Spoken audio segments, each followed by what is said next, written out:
नमस्कार सर्वांचं राजहंस ऍस्ट्रॉलॉजी मध्ये सर्वांचं हार्दिक स्वागत आहे। प्रामुख्याने आज आपण कर्क राशीवरती डिस्कशन करणार आहोत। कर्क राशीचं 2026 हे कसं असणार आहे, प्रामुख्याने पुढच्या वर्षाची जी जर्नी आहे तर ती कशी असणार आहे, मुद्दे काय काय आहे ते सविस्तर मी आपल्याला समजून सांगतो।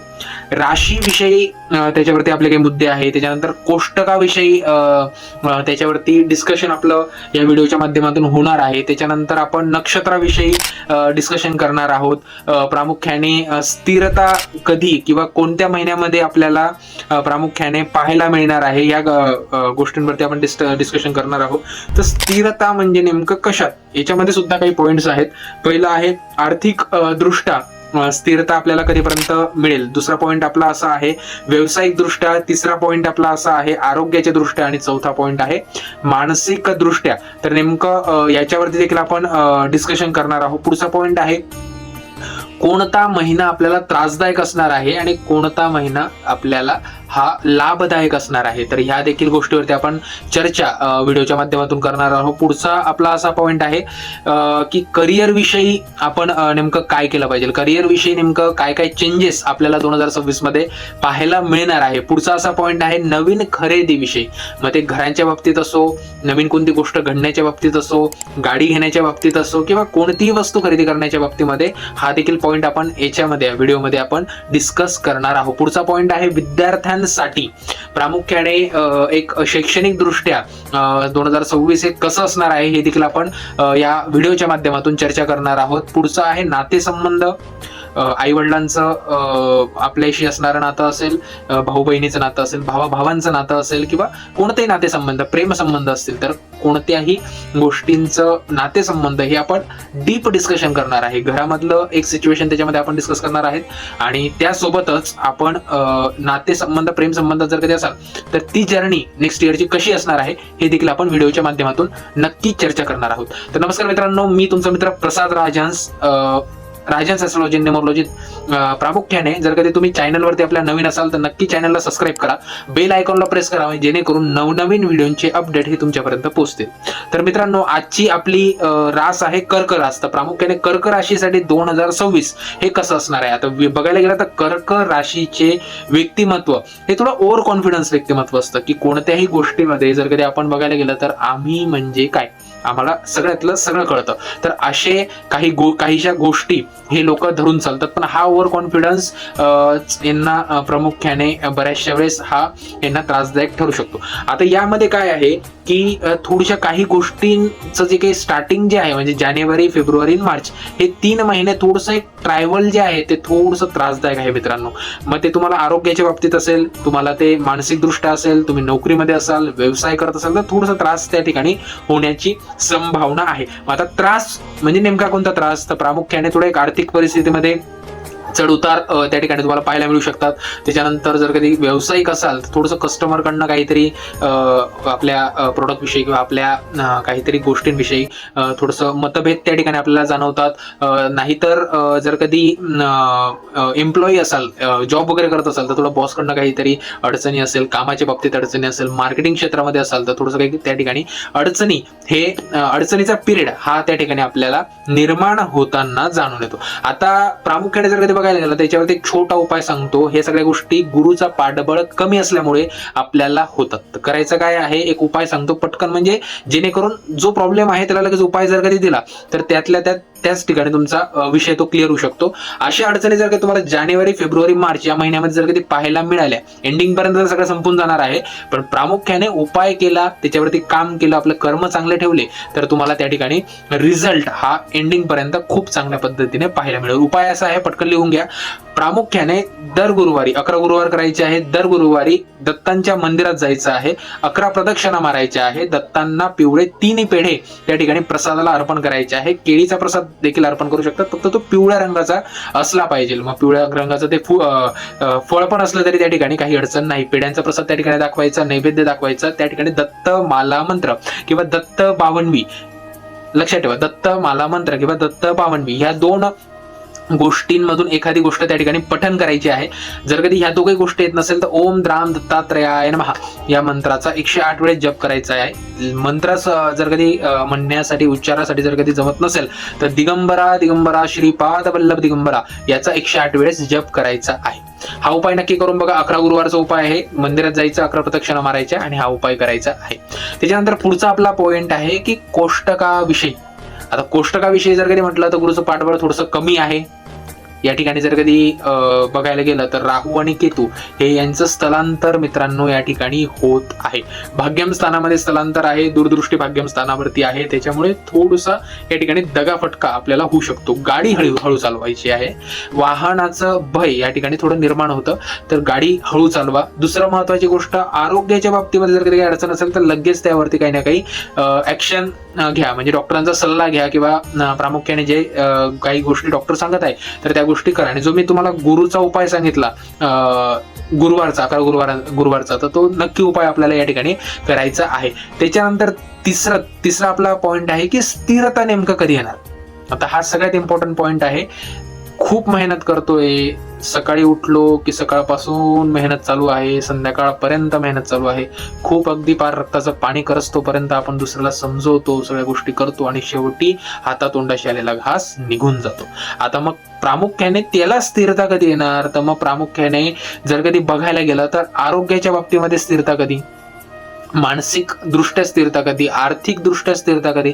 आपण एका जॉबमध्ये टिकत नाही, अनेक जॉब करावे लागतात, तर मग ह्या गोष्टीमध्ये स्थिरता कधी, स्थिरता आयुष्यामध्ये कधी येणार, तर प्रामुख्याने जर कधी बघायला गेला तर तो पुढच्या वर्षातला जो टाइम पिरियड आहे तो आहे जून, जुलै, ऑगस्ट, सप्टेंबर. काय, जून, जुलै, ऑगस्ट, सप्टेंबर हे 4 महिने स्थिरता खूप छान पद्धतीने आहे. ज्या गोष्टींवरती तुम्ही काम करत आहेत त्याच्यावरती तुम्हाला त्या ठिकाणी रिझल्ट पाहायला मिळेल. तुमचं जे काही मेहनत आहे त्याला नक्की त्या वेळेस फळ मिळेल. पण जो गुरुवारचा उपाय आहे तो देखील नक्की करायचा आहे. पुढचा पॉइंट आहे, कोणत्या महिना त्रासदायक आहे. जानेवारी, फेब्रुवारी, मार्च. कोणता, जानेवारी, फेब्रुवारी, मार्च. आरोग्याच्या बाबतीत असेल, आर्थिक बाबतीमध्ये असेल, मानसिक स्थिरता असेल, घरामधले वाद असतील, नोकरीच्या ठिकाणचे वाद असतील, व्यवसायाच्या ठिकाणचे वाद असतील, कानाला खडा लावायचा, काहीही करायचं नाही. तोंडात साखर, डोक्यावरती बर्फ, शांत राहायचं आणि तेवढा टाइम पिरियड ट्रॅव्हल करायचा. बाकी दुसरं आपल्याला काहीच करायचं नाही. आपण काय, आपली चुकी नसताना आपण त्या ठिकाणी प्रॉब्लेम मध्ये सापडतो. त्याच्यामुळे आपण कोणतीही गोष्ट करत असताना त्या ठिकाणी शांतरित्या बसून किंवा शांततेतच त्या गोष्टी आपल्याला पार पाडायच्या आहे. पुढचा आपला पॉइंट आहे करिअरच्या संबंधित. करिअरच्या संबंधीमध्ये सुवर्ण काळ आहे मित्रांनो. मग त्याच्यासाठी तुम्हाला जानेवारी, फेब्रुवारी, मार्च, एप्रिल असं काही बघण्याचं काहीही गरज नाही. तुम्हाला फक्त एवढंच एक आहे की तुम्ही पटकन ऍक्शन घेत जा. कोणत्याही गोष्टीवरती निर्णय पटकन घेणं गरजेचं आहे. तुम्ही जितकं त्याला डिले कराल, जितकं त्याला थांबवण्याचा प्रयत्न कराल, तितकं ते तुमच्या हातातून जातं.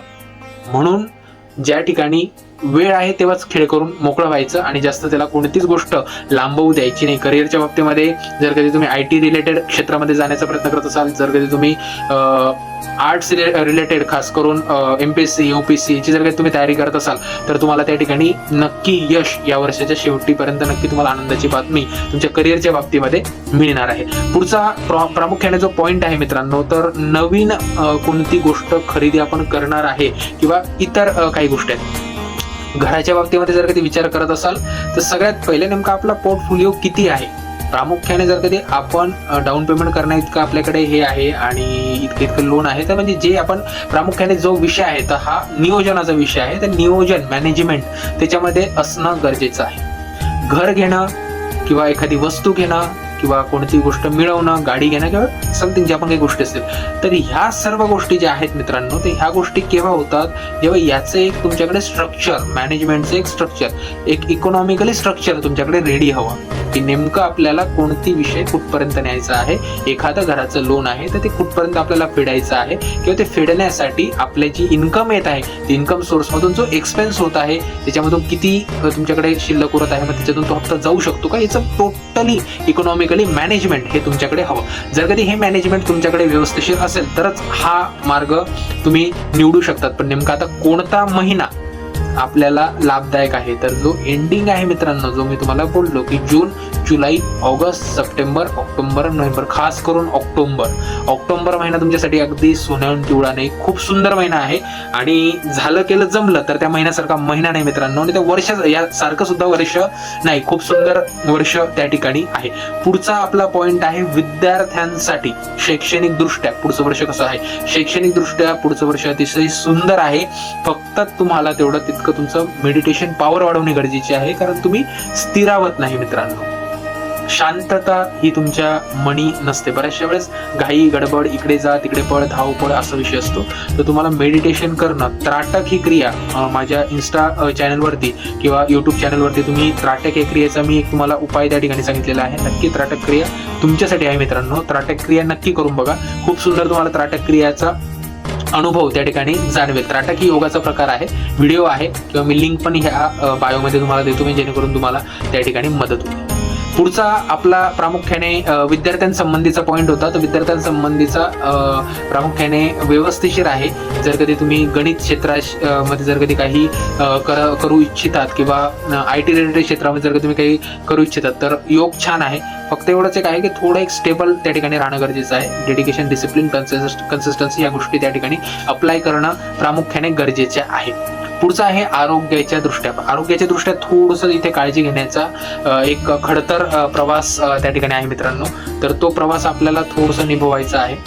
खास करून वाहन, परत एकदा तुम्हाला सांगतो, वाहन भय हे या ठिकाणी आपल्याला जाणवून येतं, दिसतं. तर त्याच्यामुळे थोडीशी गाडी हळू चालवणं किंवा आरोग्याच्या संबंधीमध्ये छाती दुखणं असेल किंवा कफाचा त्रास वगैरे जर कधी असेल, सर्दी सतत राहत असेल किंवा इतर गोष्टी जर कधी सतत राहत असेल तर त्याच्यावरती उपाययोजना करणं फार गरजेचं आहे. डॉक्टरांना दाखवणं फार गरजेचं आहे. पुढचा पॉइंट असा आहे की नातेसंबंधांविषयी घरामध्ये नेमकं कसं वातावरण राहू शकतं.